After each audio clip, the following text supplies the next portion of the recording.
నమస్కారం. Hit TV ప్రేక్షకులకు, వీక్షకులకు, సాముద్రిక శాస్త్ర అభిమానులకు నమస్కారం. నా పేరు గోపాలకృష్ణ నాయుడు. ఈ ఛానల్ ద్వారా హస్త సాముద్రిక శాస్త్రం గురించి అనేక విషయాలు మనం గతంలో తెలుసుకున్నాము. ఈరోజు కూడా కొన్ని విషయాలని మీకు తెలియచేయాలనేటువంటి సంకల్పంతో మనం సాముద్రిక శాస్త్రం తెలుసుకునేటువంటి ఆవశ్యకతను గతంలో మనం వివరించిన మరలా ఒకసారి మీకు తెలియజేస్తున్నాను. హస్త సాముద్రిక శాస్త్రం అనేటువంటిది మన జీవితంలో ఏర్పడేటువంటి హెచ్చు తగ్గుల్ని, భవిష్యత్తులో వచ్చేటువంటి అనేక విషయాల్ని మనం తెలుసుకుని మన గురించి మనం తెలుసుకోవటం ద్వారా మన జీవితాన్ని సరి చేసుకోవటానికి ఇది ఒక ఉపకరణంగా ఉపయోగపడుతుంది. ఎందుచేతనంటే హస్తము ఒక ప్రత్యేకమైనటువంటి లక్షణాన్ని కలిగి మన గురించి చెప్పేటువంటి ఈ గీతలు, అరచేతిలో ఉండేటువంటి ఈ గీతలు మనం జన్మించటానికి ముందే మన భవిష్యత్తుని నిర్ధారించేటువంటి అంశాలన్నిటినీ క్రోడీకరించి భగవంతుడు లేదా సృష్టికర్త ఆ శక్తి మనలో ఉన్నటువంటి శక్తుల్ని వ్యక్తమవటానికి, మనకి తెలియచెప్పడానికి ఈ రేఖల్ని ఏర్పరిచి మనకి కనువిప్పు కలిగే విధంగా ఈ లక్షణాలని తెలుసుకోవటానికి చేసినటువంటి ఏర్పాటు మాత్రమే ఈ సాముద్రిక శాస్త్రం. అరచేతిలో ఉండేటువంటి అనేక విషయాలు మనం తెలుసుకోవటానికి చేసే ప్రయత్నము ఎన్నో వేల సంవత్సరాల నుంచి ప్రారంభమైంది. అది కొనసాగుతోంది. ఎంచేతనంటే ఇది ఒక యునిక్ నేచర్ కలిగినటువంటి ఈ హస్త ముద్రలు ప్రతి వ్యక్తికి వారి యొక్క జీవితానికి సంబంధించినటువంటి అంశాలని విశదీకరించడానికి మాత్రమే ఇవి ఉపయోగపడతాయి. ఇవి ఎవరికి వాళ్ళు స్వీయ పరిశీలన చేసుకోవడానికి కూడా మనం ఈ శాస్త్రంలో ఉన్నటువంటి అంశాలని మనం తెలుసుకుంటే ఎవరికి వాళ్ళు స్వీయ పరిశీలన చేసుకోవచ్చు. మనం గతంలో చెప్పుకున్నట్టు ఈ ఆకారము, రంగు, వీటి యొక్క స్వభావము, వేళ్ల మధ్య ఖాళీలు, వేళ్ల యొక్క పొడవు, గోళ్ళు, చర్మం యొక్క మృదుత్వము, రంగు, ఆ తదుపరి ఈ గ్రహస్థానాలు 9 గ్రహస్థానాలు: గురుడు, శని, రవి, బుధుడు, చంద్రుడు, శుక్రుడు, కుజుడు, రాహు, కేతు స్థానాలు. ప్రధానమైనటువంటి రేఖలు జీవితరేఖ, శిరోరేఖ, హృదయరేఖ, అదృష్టరేఖ. ఇవి కాకుండా మన భవిష్యత్తులో వచ్చేటువంటి మార్పులకి సూచనగా ఇంకా కొన్ని రేఖలు మన అరచేతిలో ప్రస్ఫుటంగా కనిపిస్తూ ఉంటాయి. వాటిని కూడా అంచనా వేయటం ఈ సాముద్రిక శాస్త్రంలో ఒక విభాగము. ఈరోజు మనం రవిరేఖ, బుధరేఖ, ఉపకుజరేఖ, వైవాహిక రేఖ, ఇతర పాలన రేఖలు, వీటి గురించి కూడా మనం కొంత సమాచారాన్ని తెలుసుకుని మన జీవితానికి వాటిని ఎలా అన్వయించుకోవాలి అనేటువంటి అంశాలను ఇప్పుడు మనం తెలుసుకుందాం. రవిరేఖ, రవి సూర్యుడు, సన్లైన్ అంటాము. రవిరేఖ, కొంతమంది రవిరేఖను జయరేఖ, కీర్తిరేఖ అని కూడా అంటారు. ఇది అరచేతిలో ఎక్కడ ప్రారంభమైన రవిస్థానాన్ని చేరాలి. రవిస్థానం అంటే మనం అరచేతిని మనం పరిశీలించుకున్నప్పుడు మన అరచేతిలో ఉంగరపు వేలు అంటే చిటికిన వేలు పక్కన ఉండేటువంటి ఈ వేలు కింద ఉండేటువంటి ప్లేసులో ఈ భాగాన్ని రవిస్థానము అంటాం. ఈ రవిస్థానము చేరేటువంటి రేఖ అంటే ఈ దిగువలో, అరచేతి దిగువలో కంకణ రేఖ నుండి, జీవిత రేఖ నుండి, చంద్రస్థానము పైనుండి, కుజస్థానము నుండి, ఈ అరచేతి మధ్యలో ఉండేటువంటి కేతుస్థానము నుండి, జీవిత రేఖ లోపల నుంచి శుక్రస్థానము నుండి, ఎక్కడి నుంచి అయినా ప్రారంభం కావచ్చు. అది ఖచ్చితంగా రవిస్థానమును చేరాలి. రవిస్థానమును చేరినటువంటి రేఖని మనం రవిరేఖ అంటాము. అయితే ఈ రవిరేఖ యొక్క స్వభావము దేన్ని తెలియజేస్తుంది? మనం ముందుగా అనుకున్నట్లు రవిరేఖ కీర్తిరేఖ, జయరేఖ అని కూడా అన్నాం.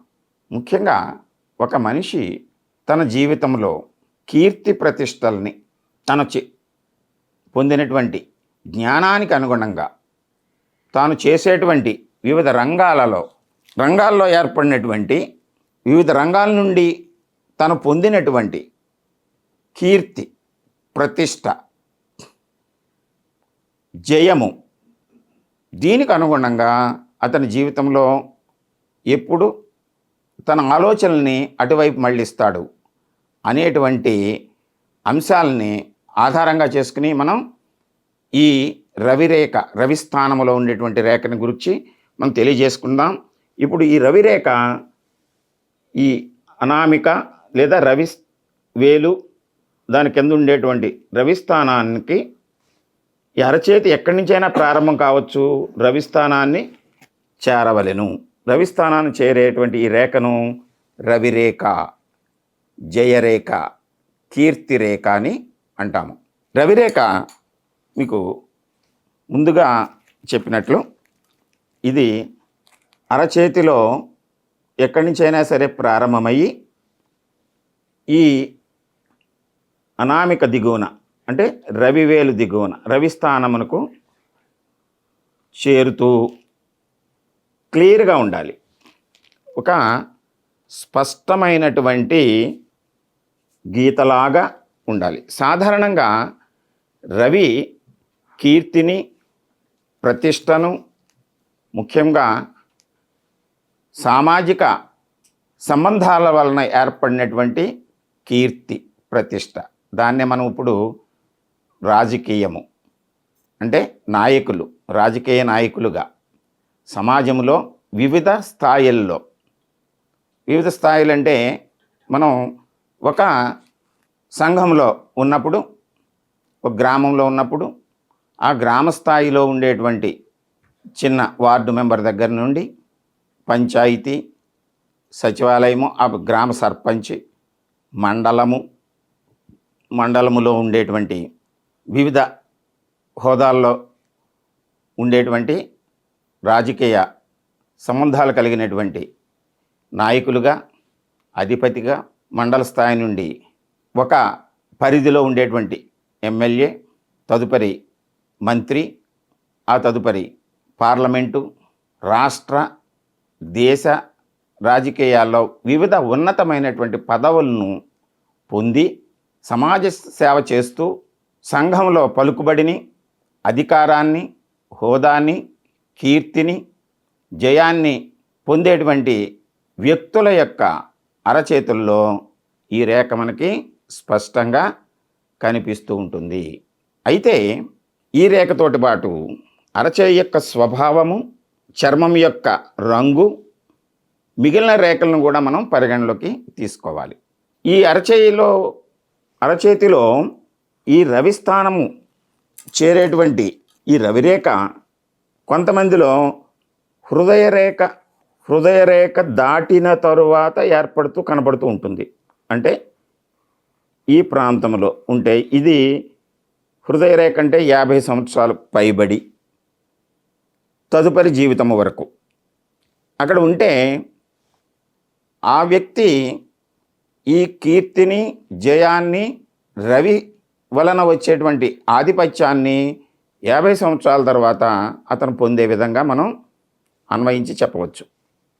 కొంతమంది చేతుల్లో శిరోరేఖ దాటిన తరువాత అంటే 30 సంవత్సరాలు దాటిన దగ్గర నుండి అతనికి కీర్తి, పదవి, హోదా, వివిధ రంగాల్లో జయము కనిపించవచ్చు. కొంతమంది చేతుల్లో అరచే దిగువ భాగం నుంచి కూడా అంటే కంకణ రేఖ పై భాగం నుండి కూడా ఈ రవిరేఖ కనిపించవచ్చు. అంటే అటువంటి వ్యక్తులు స్వతసిద్ధంగానే ఉన్నతమైన, అధికారయుతమైన, ఆధిపత్యము కలిగినటువంటి కుటుంబాల్లో జన్మించి బాల్యం నుండి కూడా ఆ వరవడిని కొనసాగిస్తూ సమాజం ఎడల, వివిధ కళల ఎడల పేరు ప్రఖ్యాతులు పొందేటువంటి వివిధ రంగాల్లో సేవా కార్యక్రమాల్లో పాల్గొంటూ జీవితాన్ని కొనసాగిస్తూ ఉంటారు. అంటే ఈ రేఖ స్పష్టంగా ఉన్నటువంటి వ్యక్తులకి మనం అది రాజకీయ రంగం కానీ, కళారంగం కానీ, సమాజంలో ఉన్నతమైనటువంటి స్థితిని పొంది సంఘములో గౌరవాన్ని పొందేటువంటి స్థాయిని మనం అంచనా వేసి ఆ రేఖ ఉన్నటువంటి వ్యక్తులు రేఖ ఉంది గనుక అలా జరుగుతుందని కాదు. ఈ రేఖ ఉన్నప్పుడు మన వంతు కూడా తగిన ప్రయత్నం చేయాలి వ్యక్తిగతంగా. కొంతమందిలో ఈ రేఖతోటి పాటు అదృష్ట రేఖ కూడా స్పష్టంగా ఉంటే అది ఉన్నతమైనటువంటి కుటుంబంలో జన్మించి సంపదను, కీర్తిని, హోదాను, ఆధిపత్యాన్ని వివిధ సంస్థల ద్వారా అనేకమైనటువంటి గౌరవ పురస్కారాలని పొందుతూ ఉన్నతమైనటువంటి స్థితికి చేరుకునేటువంటి వ్యక్తులలో మనం ఈ రవిరేఖను మనం స్పష్టంగా చూడగలం. అయితే రవిరేఖ ఏ ప్రాంతములో, ఏ ప్రదేశములో, అంటే ఏ గ్రహస్థానంలో బయలుదేరితే ఏ విధంగా ఏ రంగాల్లో ఈ కీర్తి ప్రతిష్టలు వస్తాయనేటువంటిది మరొక ఎపిసోడ్లో మనం తెలుసుకుందాము.